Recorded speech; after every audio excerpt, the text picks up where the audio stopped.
Hi there. Welcome to Storytime. It's Miss Tammy from the Waniwak Public Library. How are you? I hope you're doing well and enjoying some of the spring weather. Easter's coming up. I'm excited. Get some yummy treats in your basket maybe. Did you know that next week is National Library Week? How exciting! I absolutely love my library, and all libraries are so much fun, full of wonderful books. Today I'm going to share with you a book about a book. Isn't that funny? It's called The Book Without a Story. I think that that's kind of a silly title because every book should have a story, shouldn't it? Well, let's see what this one has to say. It's The Book Without a Story by Carolina Rabbi. Look at all those wonderful books. Can you see them? Yeah. Oh, there's some kids with some books. The library is a place full of stories. There are all sorts of stories to read there. Funny stories, scary stories, and sad stories. Oh, a sad story. And there are also the stories that the books tell about you. Oh yes, when the library closes and the last librarian has gone home to bed, when there is absolutely nobody about, all the books come out and talk to one another. Can you see that? They're all waking up and coming out. My last reader read me on the bus, said Billy, the big book of birds. My last reader read me at lunch, said Susie, the space story. There are splashes of soup on my pages. Yum! Sitting way up high on the shelf in the library, Dusty sighed sadly. They put me up here when I arrived, so no one has ever read me. I don't even know what kind of book I am. Oh no, poor Dusty. There's a girl called Sophie who comes in here all the time. She would love to read you, said Marta, the book of math puzzles.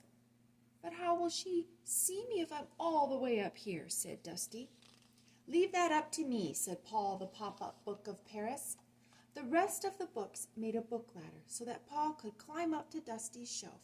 See that? Look at that book ladder. Up, up, up, up, up. That was a good plan. The next morning, Sophie came into the library with her dad and her little brother Jake. As she was passing under Dusty's shelf, Paul opened his Eiffel Tower pages and popped Dusty off. Fling! There he goes. Good luck, he said. Down Dusty tumbled until he landed on the floor, right in front of Sophie. She picked Dusty up, and she was just about to open him when, she saw her friend Layla. So instead, Sophie put Dusty on a table and ran over to say hello. Bless my bookmarks, said Billy. How can we help you? How can we help him? We can't, said Susie. No one must ever see us move. So the other books could only watch as Sophie's little brother Jake sat down at the table. But Jake's never read anything, said Marta. He just draws. He won't even notice poor Dusty is there. But then a gust of wind blew in through the open window. Dusty's pages whispered in the breeze, sending out a little cloud of dust. Achoo! Sneezed Jake, and he looked over at Dusty. And there was a big picture of a dinosaur, just like the one that he was drawing. So Jake pulled Dusty over and looked at the cover. Then he turned the page and saw another picture, a dinosaur picture, and another. Dusty was full of them. And next to each picture, there were words all about dinosaurs. His favorite thing in the whole wide world. Dusty was a book about dinosaurs.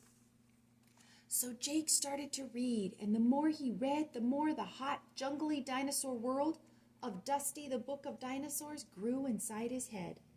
Look at all those wonderful dinosaurs. He was still reading when Dad said it was time to leave, but Jake didn't want to leave. He wanted to keep on reading. So the librarian explained he could borrow the book, and he could take it home with him. Isn't that wonderful? Jake read Dusty all the way home, and when he finished the book, he started all over again.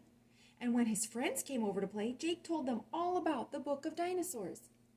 Then he told all of Sophie's friends, and all his mom and dad's friends too. He really loves that book. When Jake brought Dusty back to the library the following week, all the other books wanted to know about his adventure. "Did he read you on the bus?" asked Billy.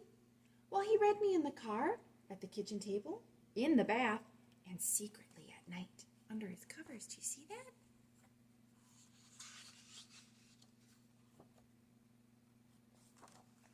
Then he shared me with his friends. It was so much fun. I wonder if anyone else will ever want to read me.